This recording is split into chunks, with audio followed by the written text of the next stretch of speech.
Paz do Senhor, irmãos. Dou graças a Deus por essa oportunidade, nossos agradecimentos, nosso pastor presidente, pastor Álvaro, pela indicação, para estarmos hoje ministrando a palavra do Senhor. Deus abençoe toda a nossa diretoria, pastor Eurípides, pastor Márcio, coordenador da EBD, e também os nossos superintendentes, irmão Israel, irmão Jacob, irmãos muito amados, que têm nos dado muito apoio aqui também. Estamos agora ministrando na classe Soldados de Cristo, também cooperado em alguns videoaulas também no subsídio. Esse culto está tão gostoso, Deus tem falado tanto conosco, mas creio que ainda continuará falando nessa noite pela palavra. O livro do profeta Abacuque, capítulo 1, nós vamos estar lendo do versículo 1 ao versículo 4, e depois, no capítulo 2 do mesmo livro, do versículo 1 ao versículo 4 também. Livro do profeta Abacuque, capítulo 1, até o versículo 4, e depois, capítulo 2, do 1 ao 4 também. São dois textos, mas no mesmo livro. Geralmente, quando se lê Abacuque, costuma-se ler sempre o capítulo 3, né? E hoje nós vamos ler o capítulo 1, o capítulo 2.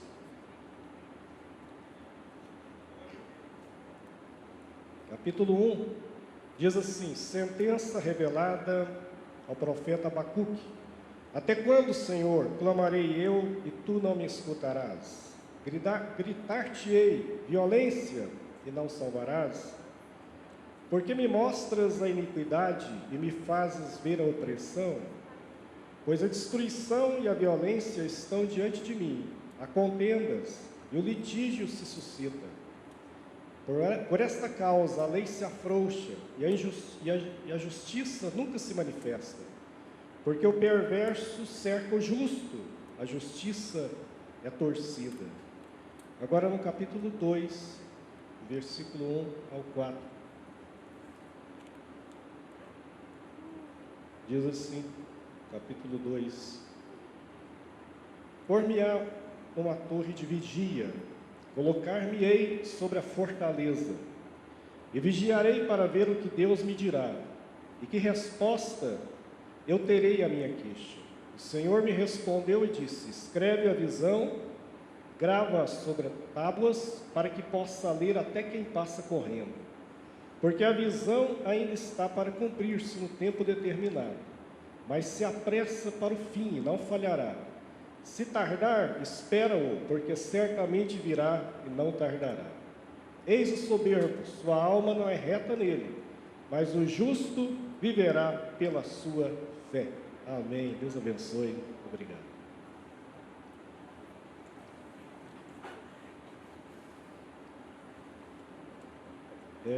Como eu disse, sempre quando se lê Abacuque, lê no capítulo 3, mas esse capítulo 1 e esse capítulo 2 que a gente leu, mostram o clamor não só de Abacuque, mas aqui é o clamor dos profetas.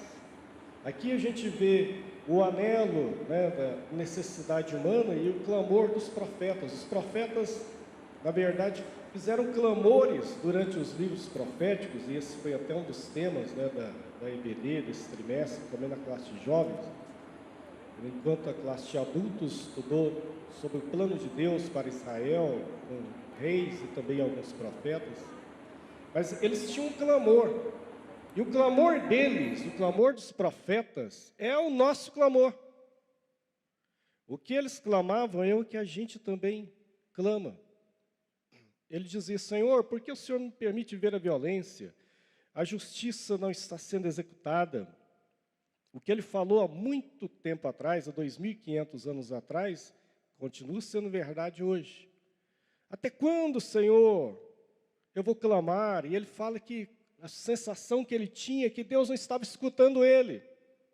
Até quando eu clamarei e não me ouvirás? E como eu disse, se você for ler os livros dos profetas do Antigo Testamento, você vai ver que eles, vez ou outra, vão estar falando sobre o silêncio de Deus. Eles vão falar, vez ou outra, sobre o silêncio de Deus, o crescimento da iniquidade, da opressão, né, dos problemas. E aí eles clamam e perguntam, Senhor, Jeremias, quantas vezes Jeremias clamou, chorou, viu Nabucodonosor entrar em Jerusalém, depois de cercá-la e sitiá-la, sitiando, levando cativo o povo. Ele viu profecias que ele mesmo tinha falado e que ele torcia para que as profecias não se cumprissem, porque eram profecias terríveis. Mas o povo não se voltou para Deus, e aquilo aconteceu. E ele, chorando, viu o exército da Babilônia entrar em Jerusalém, destruir o templo e levar seus compatriotas cativos. Ezequiel também clamou. Obadias clamou. Oséias, a vida dele foi um retrato da profecia do que estava ocorrendo com o Antigo Testamento, com Israel. Um casamento extremamente complicado que ele teve com a mulher, e Deus falou, olha, essa mulher infiel aqui é o símbolo de Israel. E você, o marido fiel, simboliza eu mesmo. Ou seja, Israel sempre rompeu a aliança do lado deles, mas da minha parte nunca foi rompida. Joel, cada um deles vai fazer um clamor. Era o clamor deles. Antes dos profetas, Gideão fez um clamor semelhante, quando o anjo do Senhor aparece para ele, quando ele estava no lagar, ali malhando o trigo, o anjo do Senhor diz, varão valoroso, o Senhor é contigo. Sabe a resposta que ele dá em Juízes capítulo 6? Se o Senhor é conosco, por que isso nos aconteceu? Gideão fala isso. Se o Senhor é conosco por isso, por que isso está nos acontecendo agora? Porque essa era a sensação. E cada um veio, e ali eles faziam o seu clamor, mas também Deus, através deles, falava o porquê estava acontecendo. E Deus começa a responder, através dos profetas, fala, realmente eu retirei a minha glória. Realmente eu não estou mais, a minha mão não está encolhida para não salvar, mas os vossos pecados fazem um muro, uma separação. As festas de vocês eu abomino, porque as mãos de vocês estão cheias de sangue. E Deus começa então a falar. Mas chegará o desejado das nações. Chegará o dia em que rios de água viva correrão. Chegará o dia que derramarei do meu espírito sobre toda a carne. Chegará o dia em que o Emanuel habitará conosco. Deus conosco. Eles começam então a falar. Vai chegar o dia, vai chegar o dia. É isso que o profeta Abacuque, Deus fala com ele. Olha, escreve essa visão aí, põe sobre a torre de vigia, porque ela ainda tem um tempo para se cumprir. Mas ela não tardará, ela se cumprirá. E o justo viverá pela fé.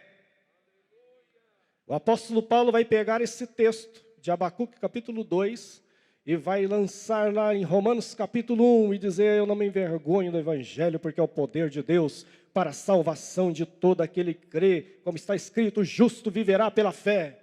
É esse texto que vai arder no coração do monge dominicano, Martinho Lutero, quando no ano 1512, ele entra no mosteiro, ele fazia penitências, ele fazia rogos, mas ele não tinha paz na sua vida. E um dia ele lê a Bíblia em latim lá. A Bíblia não era de acesso ao povo em geral, somente a igreja tinha acesso à Bíblia, somente os padres. E ele abre em latim, em Romanos capítulo 1, justo viverá pela fé. E aquilo queima no seu coração. E ele fala, não é por obras da lei, é pela graça, é pela fé. Alguma coisa tem que mudar, está errado. Em 1517 começa a Reforma Protestante. Esse versículo tem impactado gerações durante milênios e até hoje. Mas chegaria o dia em que as profecias se cumpririam, e elas se cumpriram. Lá em Belém, não em Roma, não em Jerusalém. Deus chegou, e diz Paulo em Gálatas capítulo 4, e vindo a plenitude dos tempos, Deus enviou seu Filho para nascer sobre a lei, para resgatar os que estavam sob a lei. Ou seja, Deus determinou, na sua onisciência, que aquele era o tempo certo para a manifestação do Filho de Deus. Jesus poderia ter se manifestado 500 anos antes, na época do cativeiro babilônio. Jesus poderia ter se manifestado no ano 1000 da era cristã. Jesus poderia ter se manifestado agora. Mas Deus decidiu, na sua presciência, que aquele era o tempo. E quando ele se manifesta, muitos não entenderam. E ele vem para mostrar como Deus é. Você quer saber como Deus é? Olhe para Jesus. Quando em João capítulo 14, Jesus fala, olha, eu agora estou indo, mas vocês conhecem o caminho. E eles perguntam, Senhor, qual é o caminho? Tomé pergunta. Ele falou, eu sou o caminho, a verdade e a vida. Ninguém vem ao Pai a não ser por mim. E Filipe fala, então, Senhor, mostra-nos o Pai, que isso nos basta. E Jesus olha para Filipe e fala, Filipe, eu estou há tanto tempo convosco que não me tendes conhecido. Quem vê a mim, vê o Pai. Olha só, o Pai em mim. O jeito de Deus tratar em Jesus, de falar. E aí ele mostra como que realmente aquilo que havia sido profetizado pelos profetas, que Deus havia avisado, agora começa a acontecer. Estava acontecendo. Quando você lê o Evangelho de Mateus, e Mateus escreveu para os judeus, ele, durante grande parte do livro, ele vai dizer, e para que se cumprisse o que disse o profeta Isaías, e para que se cumprisse o que disse o profeta Oséias, e para que se... Sempre ele fala isso, Mateus sempre faz isso. Quando Jesus está recebendo a multidão e as pessoas vindo e ele curando, expulsando demônios, ele diz, olha, para que se cumprisse o que diz o profeta, não esmagará a cana quebrada e não apagará o pavio que fumega. Quando Jesus começa a receber pessoas que para eles eram impuros. A lei considerava impuro o leproso. A lei considerava impuro até mesmo a mulher menstruada. Ela tinha que ficar em isolamento. E é por isso que quando uma mulher com 12 anos de menstruação crônica, com sangramento de 12 anos seguidos, toma aquela atitude, ela estava sendo corajosa, porque ela era considerada imunda perante a sociedade. Mas ela fala, olha, eu não tenho mais nada, eu perdi tudo, eu perdi todos os meus recursos, eu perdi toda a minha saúde, e eu queria ficar oculta, eu não queria jamais aparecer, mas não tem jeito, eu sei que ele está passando aqui, e eu vou escondidinha ali, eu não quero nem me apresentar, eu quero só segurar um pouquinho nas vestes dele, porque eu creio que tem algo de Deus ali. E quando no meio da multidão ela começa a chegar no meio daquele povo, estende a mão e toca na veste, Jesus para e diz, alguém me tocou. Pela lei, ali, ele estava impuro ali. Naquele momento, ele para e diz, alguém me tocou. E os discípulos falam, quem é isso, Senhor? A multidão te aperta. Como diz, me tocou? Ele falou, mas esse toque foi diferente. Saiu de mim virtude. Naquele momento que ela tocou ali naquela veste, o sangramento estancou na hora. Sabe, hoje nós estamos aqui nesse culto, e tem pessoas que estão nos ouvindo aí pela internet, que não vêm aqui. Mas não perde quase nenhum culto aí pela internet. Talvez ele vive uma situação que é considerada discriminatória perante a sociedade que ele vive. E ele gostaria muito de estar aqui, ela gostaria de estar. Mas eu quero te dizer que o Senhor está te alcançando agora. E dizer, está chegando a hora de você se manifestar. Talvez veio até aqui no culto e está aí meio que escondido e dizendo, eu não quero jamais me manifestar, quero ficar aqui bem escondidinho, mas eu preciso desse toque, eu preciso desse toque. Eu quero dizer que o toque de Jesus chega em você agora. O toque está chegando aí em você. Virtude está vindo para a sua vinda. Você diz, eu vou me ocultar, mas ele é aquele que tudo vê.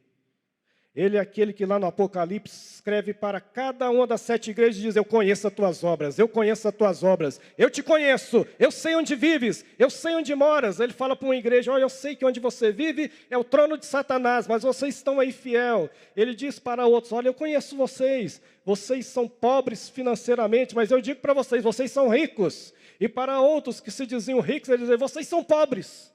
Para outros que se achavam muito vivos, ele dizia: vocês têm fama de que vivem, mas estão mortos. E para outros que estavam perseguidos, ele dizia: olha, a tribulação de vocês vai ser de 10 dias. E eis que pus uma porta aberta. Você se acha pequeno, mas eu pus diante de ti uma porta aberta que ninguém pode fechar. Porque a porta que eu abro, ninguém fecha. E a que eu fecho, ninguém abre. Eu te conheço. Ele está dizendo. Nada escapa aos olhos de Jesus. Nada escapa aos olhos de Deus. Quando chegou o cumprimento das profecias, Jesus chega na sinagoga em Nazaré para ler o livro de Isaías, no capítulo 61. Não como a gente tem aqui hoje, porque os livros na época eram rolos. Ter uma Bíblia desse jeito aqui era impossível naquela época. Cada livro era um rolo. Ele vai abrindo aquele rolo e lê justamente onde é o capítulo 61, mas na época nem dividido por capítulo e versículo era. O Espírito do Senhor está sobre mim, porque me ungiu para pregar boas novas aos oprimidos, e a pôr em liberdade os cativos, e anunciar o ano aceitável do Senhor. Ele fecha, entrega e diz: hoje se cumpriu essa escritura aqui que vocês estão ouvindo. Estava cumprindo, e Deus fazendo. Deus andando no meio dos homens.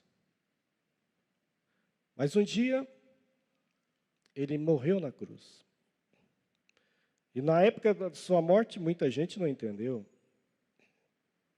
Mas ele diz: olha, ressuscitarei ao 3º dia. E ressuscita. E quando ele ressuscita, muita gente não estava acreditando também nas palavras que ele ressuscitaria. E ele encontra 2 discípulos desanimados no caminho de Emaús, e dizendo: olha, a gente estava tão esperançoso que era ele que ia cumprir as profecias, né, ia libertar Israel. E agora já é o 3º dia, ele se apresenta junto deles e fala: o que vocês estão andando pelo caminho, conversando? Eles disseram: você é estrangeiro? Não sabe das notícias de Jerusalém? Jesus Nazareno, homem de Deus, aprovado por Deus, em sinais e prodígios, mas que morreu, e agora já é o 3º dia. Ele fala, mas a Bíblia diz que ele começa a abrir as Escrituras para eles.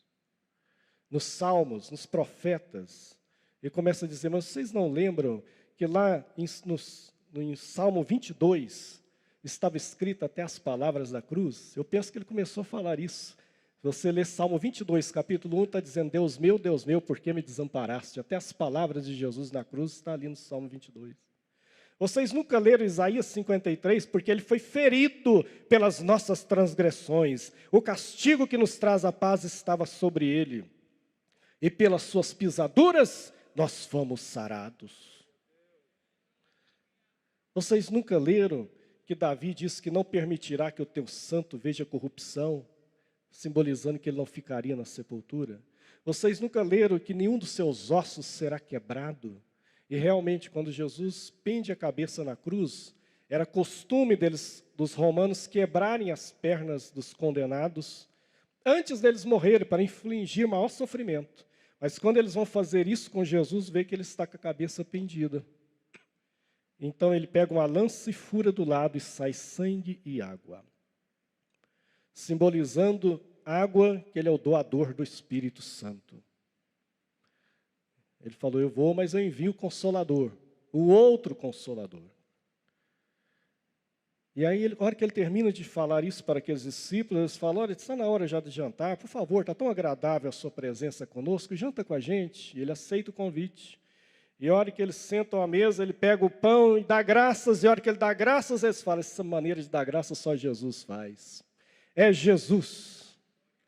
E ele desaparece, eles começam a dizer um para o outro: porventura não nos ardia o coração quando ele nos abria as Escrituras?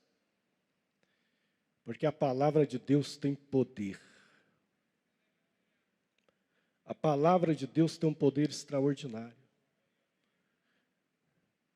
Até quando, Senhor, eu vou clamar, o Senhor não está ouvindo? Olha, o silêncio de Deus é só aparente.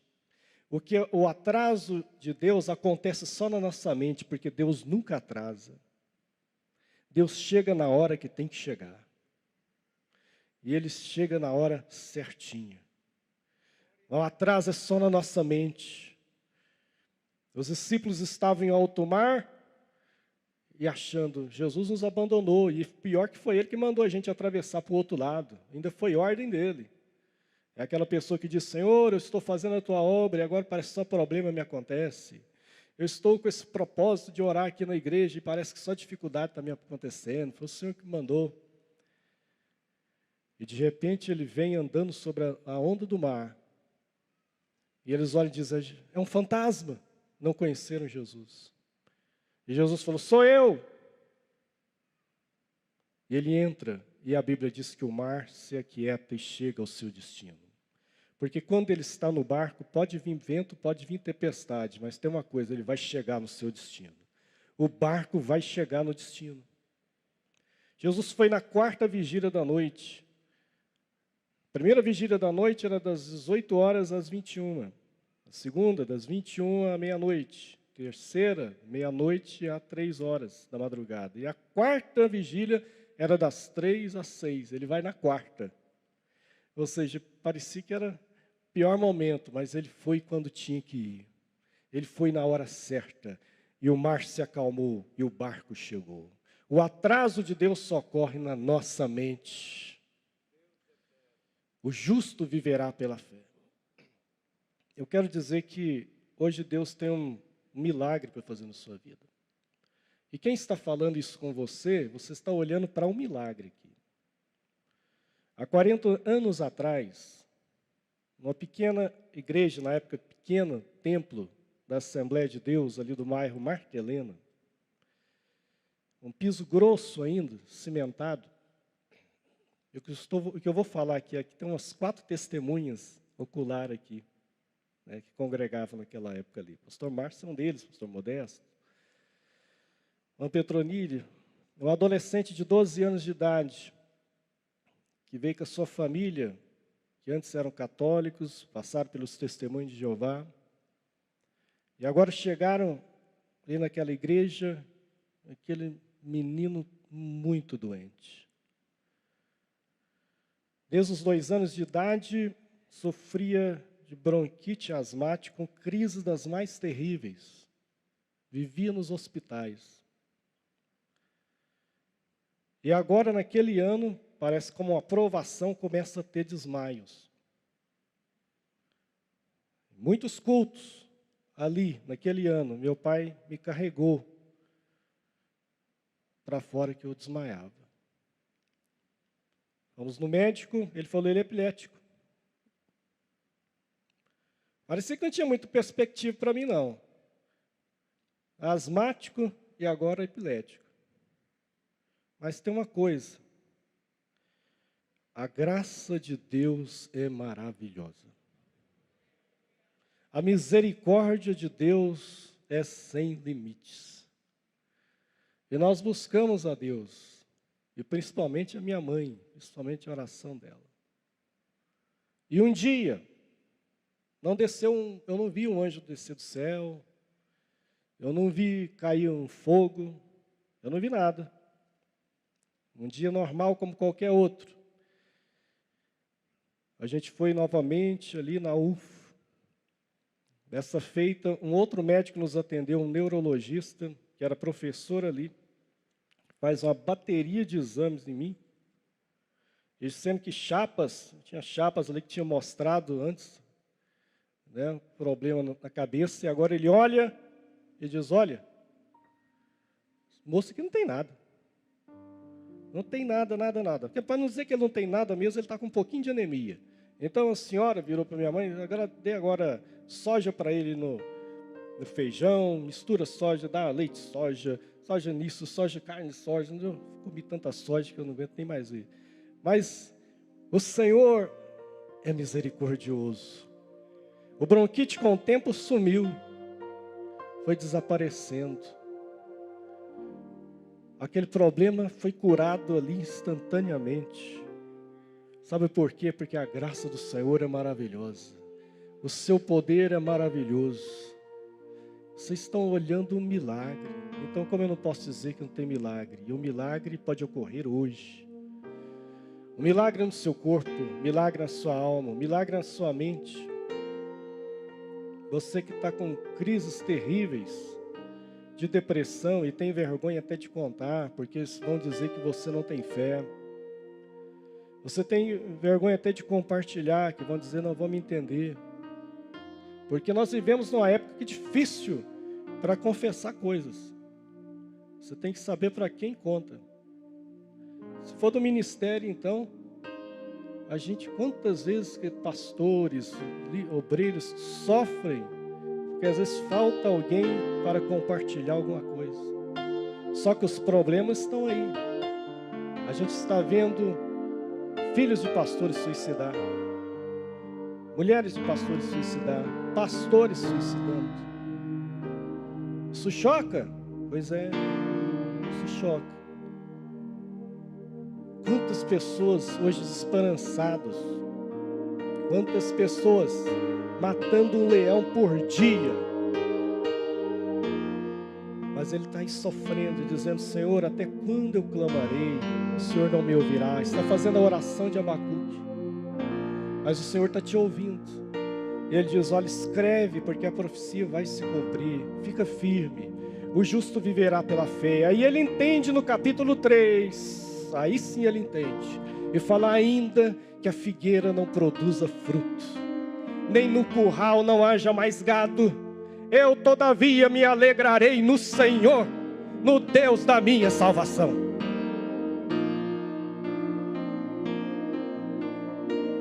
Eu vou me alegrar no Senhor, eu vou louvar o Senhor, eu vou declarar a vitória do Senhor mesmo sem ver, porque isso é fé. Fé você não vê, fé você não sente, fé você crê, você apropria pela fé e acredita, mesmo sem ver. Porque se você vê, não é fé. Se você sentiu, não é fé. Se você não sentiu, não, então isso não é fé. Fé você não sente. Fé você acredita. É o que Jesus chegava muitas vezes para alguém e dizia, você crê que eu posso fazer isso? E a pessoa dizia, eu creio.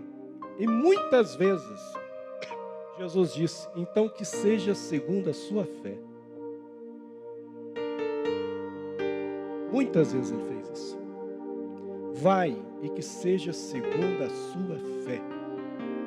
E a pessoa ia, a pessoa chegava cego. Eu fico pensando, a pessoa cega, né, e procurando Jesus, que dificuldade, é cego. Senhor, tem misericórdia. Ele dizia, vocês creem que eu posso fazer isso? Eu dizia, Senhor, a gente crê. Então que seja segundo a sua fé. Abre os olhos. Eles abriam. Um leproso que não podia nem entrar na cidade, ele tinha que ficar de fora da cidade, mas ele entra, e quando ele entra, Jesus se aproxima dele, ele grita, a pessoa tinha que identificar, era mais humilhante ainda, imundo, imundo, tinha que gritar, e quando ele se aproxima, ele fala, imundo, será que ele não está vendo que eu sou imundo? E Jesus fala, o que você quer? Ele falou, se o Senhor pode me curar? Se o Senhor quiser, o Senhor pode me curar. Ele falou, se eu posso, se eu quero. Então Jesus faz aquilo que ninguém podia fazer. Ele tocou no imundo e disse, quero ser limpo. Daquela hora ele foi limpo. As profecias se cumpriam aos olhos de todos. Só que hoje Jesus está conosco aqui, através do Espírito Santo, e as profecias se cumprem hoje também. Ele está te perguntando, você crê que eu posso fazer isso? Você crê? Você crê? Queres ser curado? Tinha vez que a pessoa estava ali quase 40 anos sofrendo, ele fazia uma pergunta que parecia idiota, mas não era. Você quer ser curado? Você quer realmente ser livre desse cativeiro? Porque tem pessoas que ele passa a viver da doença. É um processo tão terrível que a pessoa mentalmente ele passa a viver aquele processo. Parece que a doença vira uma desculpa para tudo na vida dele ou dela. Então é para essa pessoa que Jesus pergunta: você quer realmente ser curado? Você quer? Ele diz: não, mas aí começa a pôr desculpa. Senhor, não tem ninguém para me pôr no rio, aqui no tanque. Ele falou: não estou te perguntando se tem alguém para pôr ou não no tanque, estou te perguntando: quer ser curado? E a hora que ele fala que sim, ele fala: então pega a tua cama e anda. Ergue-te diante do Senhor nessa noite. O Senhor está te dizendo: levanta. Levanta dessa situação. Levanta agora. Levanta e anda. Vê agora e passa a ver que a vida não é só esse cenário negativo que você traçou, de esse coitadismo, eu sou pior, só acontece comigo, ah meu Deus, para com isso. Passa a olhar agora para Jesus, passa a olhar para Ele, para a sua palavra, e passa a dar razão a Deus e a sua palavra. Posso orar? Eu vou pedir que todos se coloquem de pé, nós vamos estar orando. O clamor dos profetas é o nosso clamor, e a resposta de Deus para os profetas é a mesma resposta para nós hoje. Porque Deus, Ele falou assim: eu sou o Senhor e não mudo. Hebreus 13:8 diz: Jesus Cristo é o mesmo ontem, hoje e eternamente. O Deus que me curou é o Deus que pode te curar. O Deus que nos salvou é o Deus que te salva, que te liberta, que dá dons à igreja. Porque Efésios diz que ele, subindo ao alto, levou cativo o cativeiro e deu dons aos homens. Quantas pessoas que querem dons, mas não querem ser livre do seu cativeiro? É uma coisa absurda isso. Mas você tem que ser livre do seu cativeiro, seja ele qual for. Seja livre do cativeiro e receba os dons do Espírito de Deus.